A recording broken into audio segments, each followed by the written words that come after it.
Hi guys.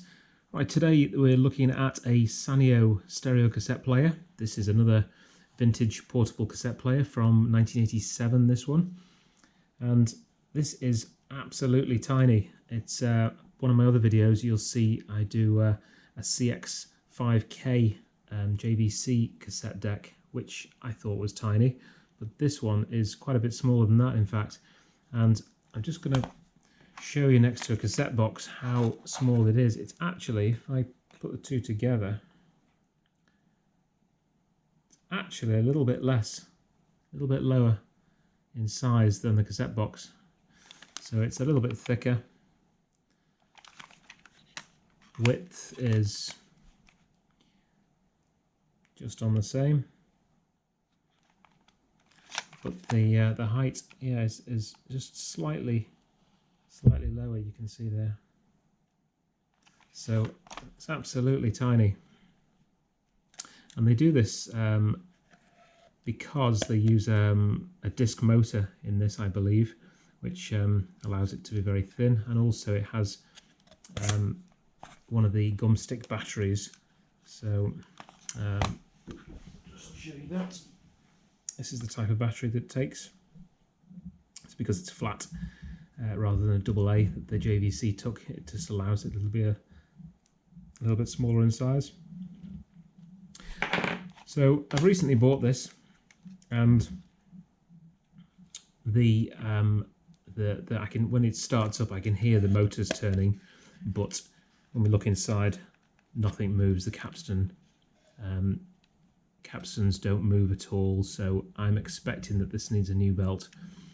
Now, I haven't been able to get a belt online as yet, so what I'm going to do in this video is I'll strip this down, see if we can get to the belt, and then I will order one, and we'll continue the video of me fitting that.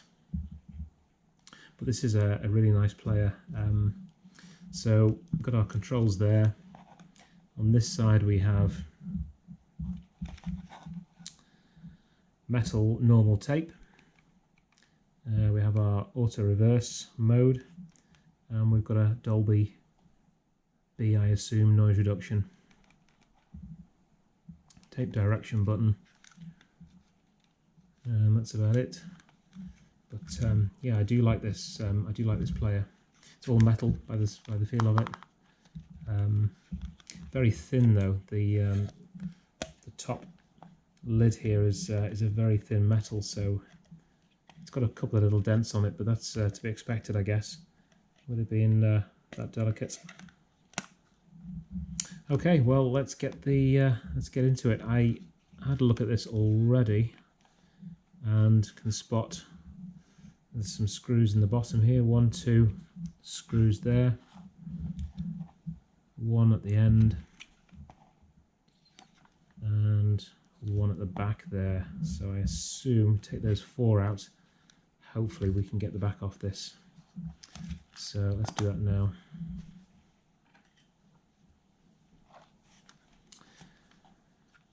Okay.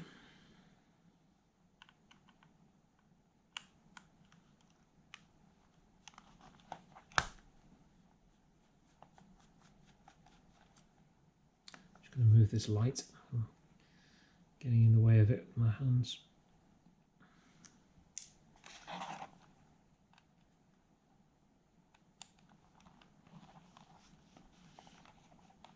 I've not opened this up before, and I've not got the manual for it, so it's going to be a little bit of trial and error, as was the other video. That was okay in the end. 1, 2. Now there's 2 on the end here, but let's see.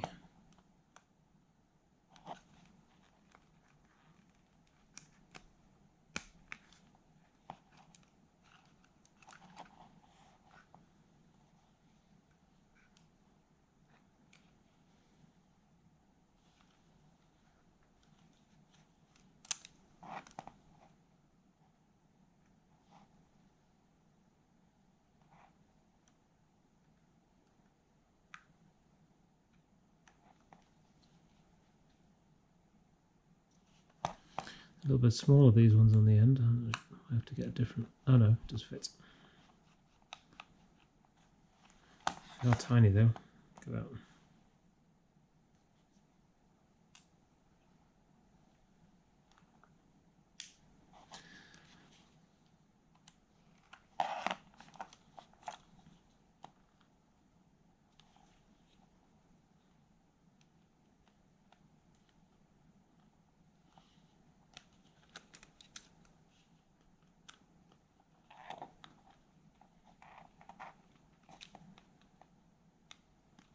You just move this camera slightly, it's a little bit close, isn't it?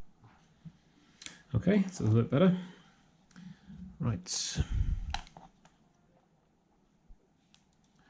being held on this edge. Another screw here.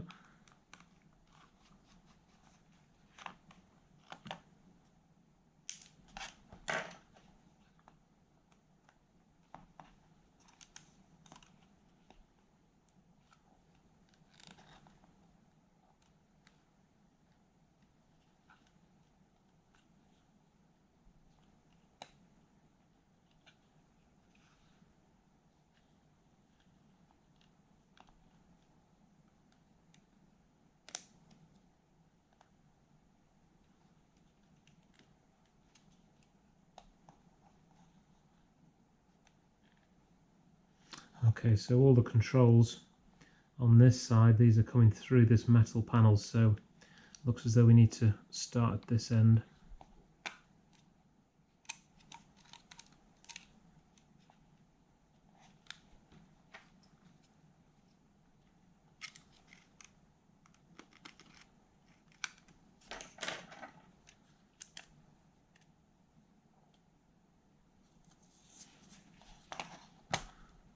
Okay, again, this is really thin.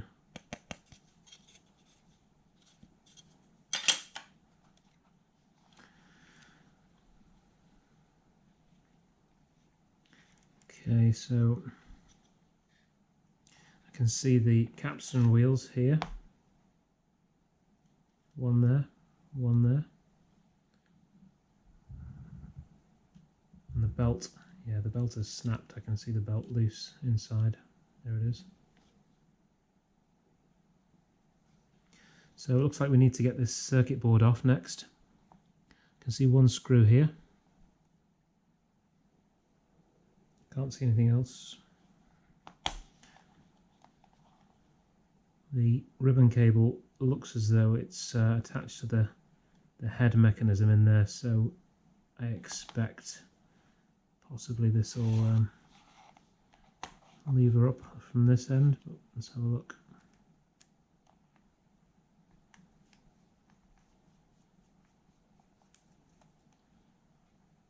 Okay, the screw from the circuit board's a little bit bigger than the others, so just make sure you put that separate.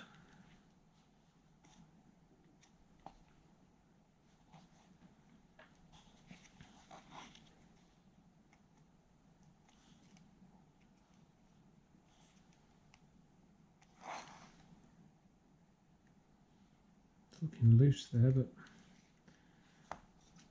look at this side.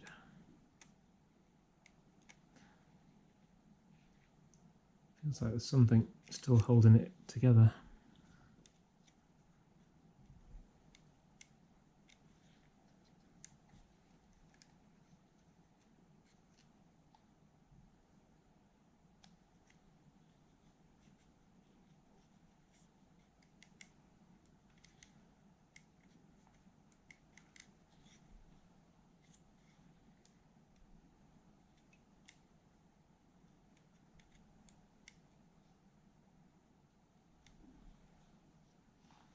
Can't see any other screws in there. There's definitely something still holding it in place.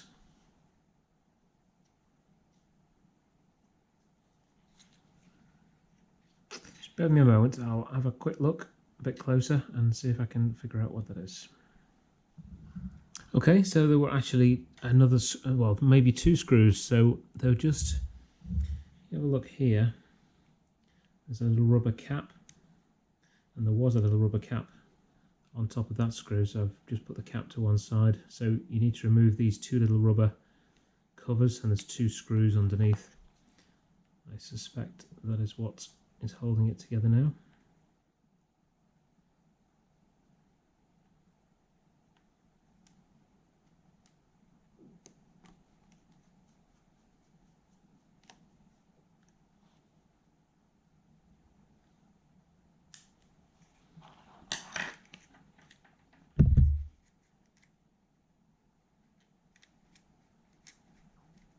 Or perhaps it was just the one.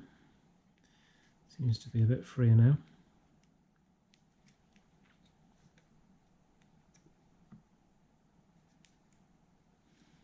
Looks like there's a wire under there that will be... The wires on the side there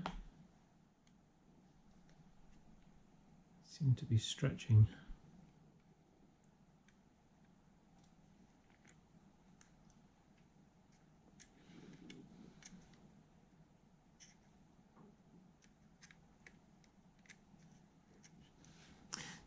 Still doesn't want to come off. Let's have a look. So the ribbon cable is here, so it can't come off from this side. This is loose. This side is loose.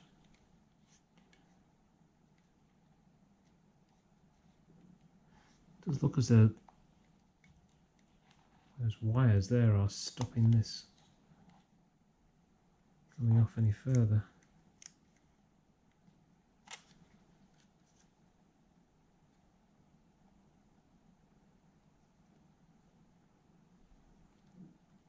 Okay, I think we're going to have to unsolder some wires. So here on this side there's the black wire, and that is soldered onto the battery terminal there. I'm not sure if you can see that.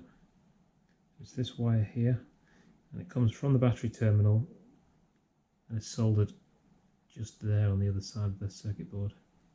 And it's the same with the other side. So this is the positive side of the battery, and there's a red wire which is soldered onto the battery terminal. Just see it there. So they're only very short wires, so I'm going to have to unsolder that on this side and the negative side as well. Looking underneath, I think that is all that's stopping that coming away. So we can get a good look at the capstan reels then. So I'm going to have to just go and unsolder those wires, and I will continue the video. Right, I was bringing this down just to show you the microscope setup I've got while I was soldering this. And it's not a great idea because there's a lot of glare on the screen, so apologies for that. But you can see now the wire in more detail. So this is the positive side, and the negative is just there. So these wires on here are really small. They look large under the microscope, but they're really not. And this screwdriver that I've got here, that's the size of it. So what I'm going to do, I think, is just put the screwdriver under this wire. Just see it there. And then I should just need to dab on that solder.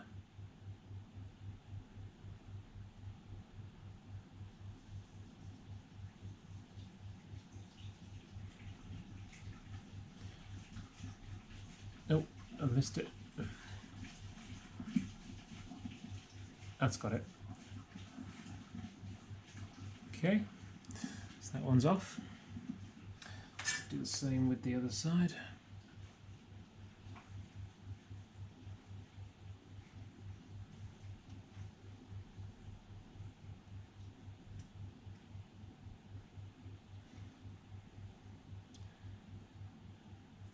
Now,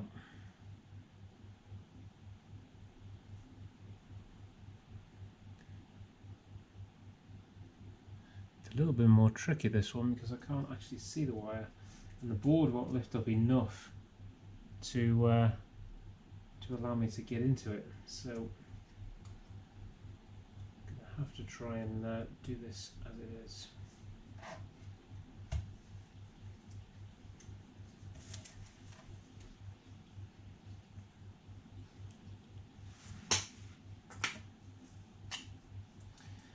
Might use a bit of solder wick just to remove that solder.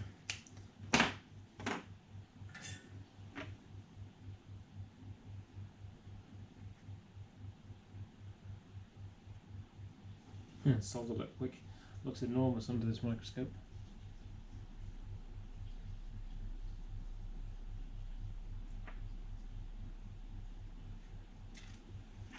Okay, it's got most of it off.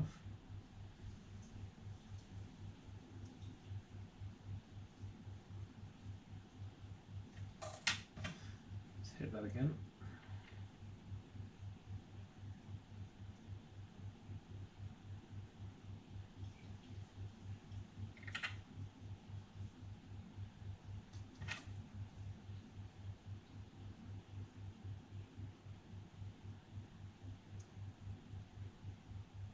Yeah, that wire's off now.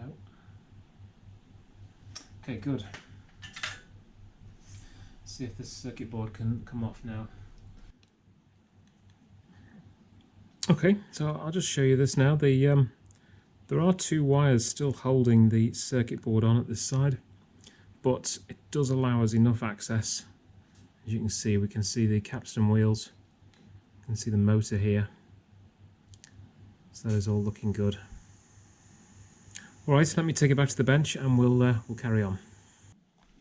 Okay, so what we've done, we've taken out the two little wires. You can see one there, hope you can see that, black one, and a red one on the other side. They're only very short, see it there. And as I said, there's two other wires here which are still attached to the circuit board. This is stopping us removing this completely, so we don't need to get that. If I just bring that close so you can see inside. Looks very nice. Everything's shiny.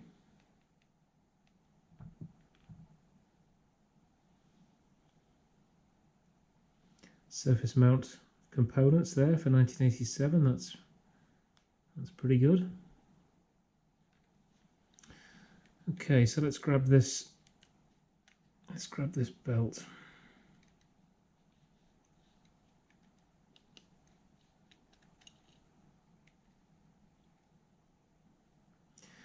The belt's just coming apart. It's degraded over time. Coming off in pieces.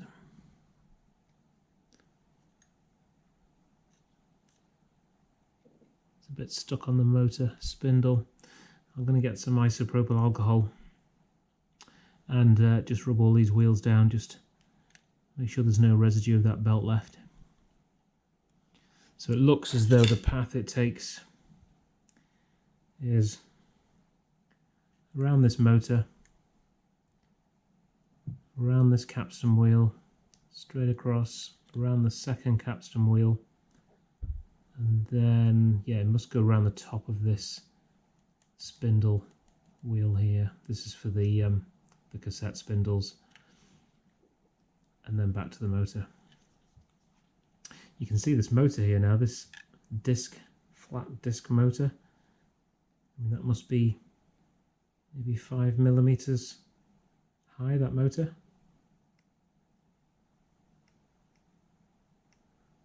Tiny. Okay, well that wasn't too much trouble.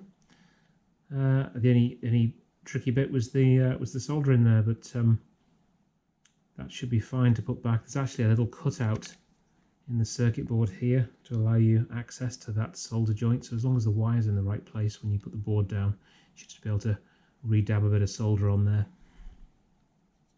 Okay, well I'm going to leave it there for the moment. I'm going to order a belt and then we'll come back and finish the video off.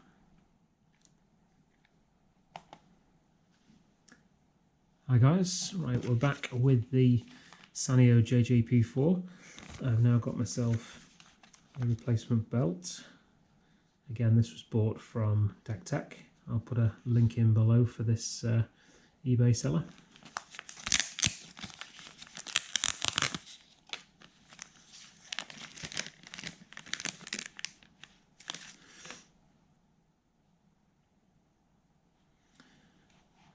Okay, so hopefully this is going to be quite straightforward.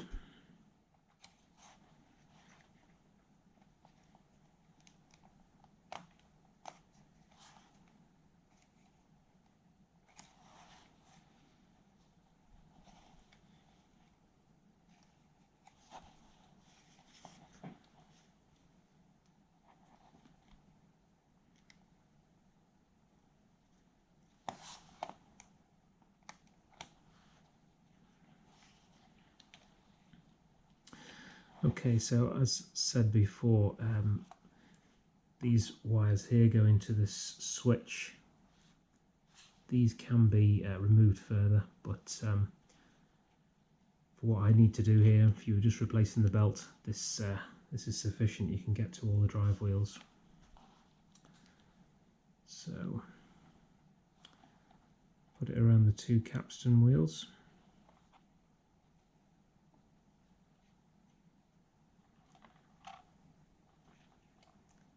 And over the motor.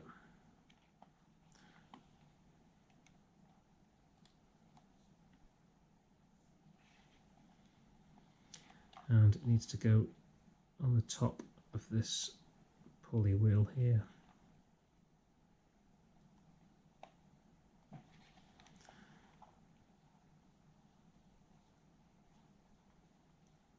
Now if your belt looks a bit twisted when you put it on, just move the wheels around and it will straighten itself out.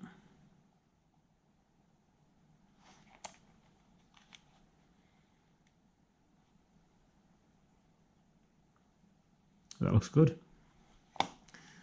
Okay. You can get a better look at those battery contacts now that we had to unsolder. So there's one just here and one here on this door.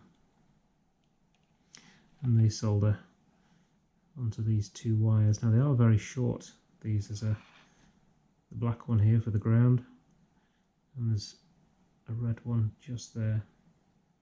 So you could, if you didn't have a soldering iron that would get into that small space here, you could put a longer cable on here now. So I could replace that with another longer lead and solder it in place now, and then fold, you know, the spare lead back up inside. So that could be an option if soldering that was a bit tricky for you. Depends if how small a bit you've got on the iron, whether it can reach this through that little gap. But I think mine's okay, so I'm going to try and solder this back with the wires as they are.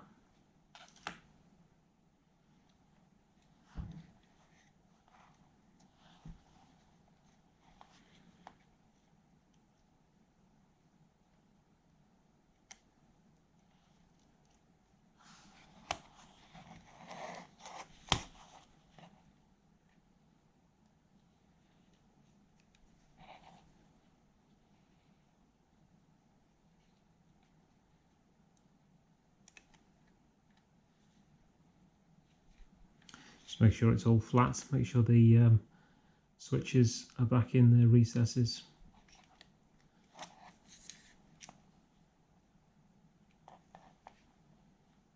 That looks fine. Okay, I'm going to take this back to the soldering desk and solder in those two wires. So we're back here at the soldering bench, and for those who are interested, the microscope that I'm using, this is the kit. So what I've got here is this is an HD camera which I got from Banggood, 1080p camera. It was quite cheap, £60. It is remote control and it's got digital zoom and everything, but I'm not using that. It's just on a fixed zoom, and then attached to that I've got a C-mount CCTV lens. So this is an old Canon lens which I got from eBay. I think I paid £25 for it, and the magnification on it is an 18 to 108mm zoom, so it allows you to zoom in on whatever you're working on. And the good thing about this, what I've done here is I've added on some close-up rings, so it's a +4 on there at the moment, close-up ring, and this then allows you to have this working distance away from whatever you're looking at. So without that, you'd be on top of the thing. Normally with microscopes, your lens is right on top of the on the object, but this, you've got this nice working distance here to do your soldering or whatever, and that's this is the result here. So let me just focus that back up again. There we are. If I move this into shot, this is the solder pad that we're looking at. So let me set this camera back down and we'll get soldering. Okay, so I've set this camera up so you can see what I'm doing. You're focused on the magnification screen, and you'll have to excuse the wobbling on this because if I tap the bench, because the magnification is that high, and the stand I've got is only a plastic one, so it's not the best quality, but it does the job. Now I just need to turn this around so I can get my eye in. Now as you can see, let's get my screwdriver. This lead here, this is the black wire, and I've just placed it. I've bent the wire around so it just appears in the right place. It's just on top of that solder pad. So hopefully I can just dab that with some solder, and that will do the job.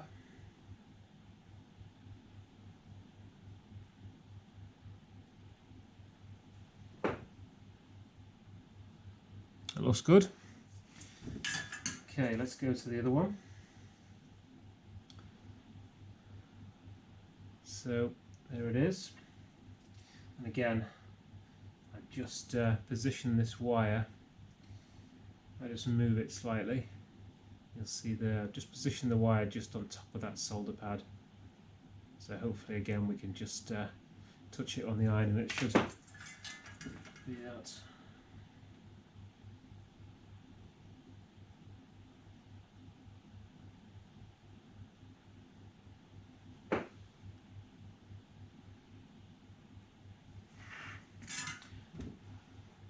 Okay, it's gone onto the plastic a little bit there, but I think that should be fine. Let's just try the door. Yeah, it's nowhere near the door, so that's fine.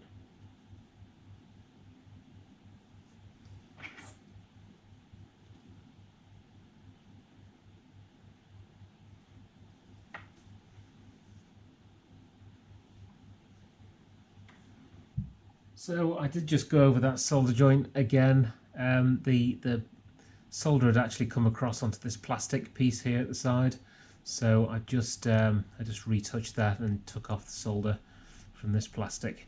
It's just part of the frame. It's just cosmetic, so it hasn't damaged anything. But you can see that the solder joint is it's a lot neater now. Okay, so we're back at the desk. We're ready to put this case back on now. So I've already put in one of the screws. This is the screw here that holds the circuit board in, and all the rest of the screws are on the actual cover itself. I have just pressed on these little keycaps as well. They just press onto these little switches. When you took the cover off, these are inevitably going to drop off, so put them somewhere safe and then just press them on again at the end. So they just push onto the switches. Now the case, this end with the switches needs to go on first, so kind of put it on that kind of angle, and then you just need to make sure that all the switches are pressed through like so, and then at the other end, this little metal piece there, that just needs to press inside.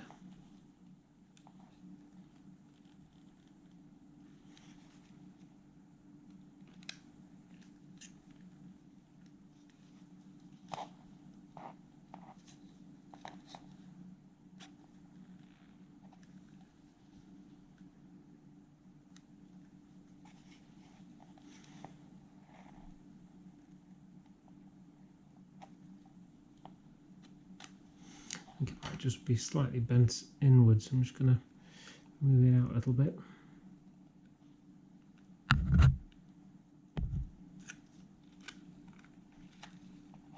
Yeah, that's it, that's dropped in. Okay, so before you put the screws on, just have a look around, make sure it all sits flat.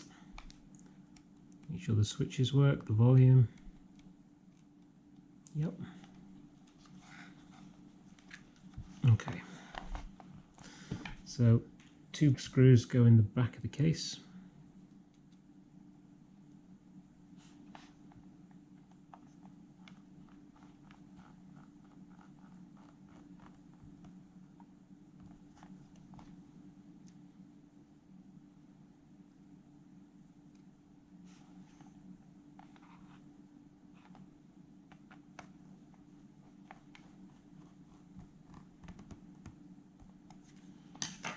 And you should be left with 3 screws, and they go in around the side of the case.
There's the last one.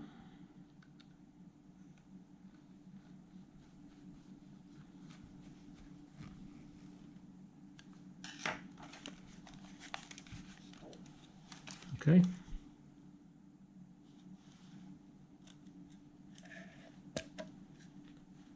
Right, let's try this out.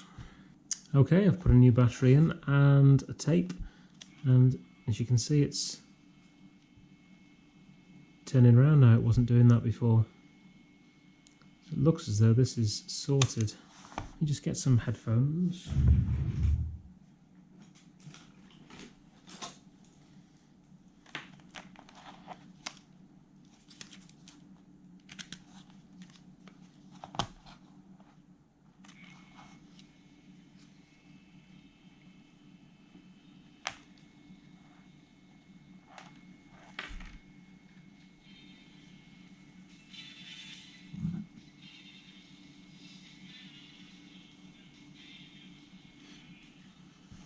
Yeah, that's working fine. So good news, another one fixed. I have got a Sony WM-EX610 to repair as well, so that will be the next video. So if you're interested in that, maybe you could subscribe to the channel and you'll be notified as soon as that one comes out. Thanks for watching.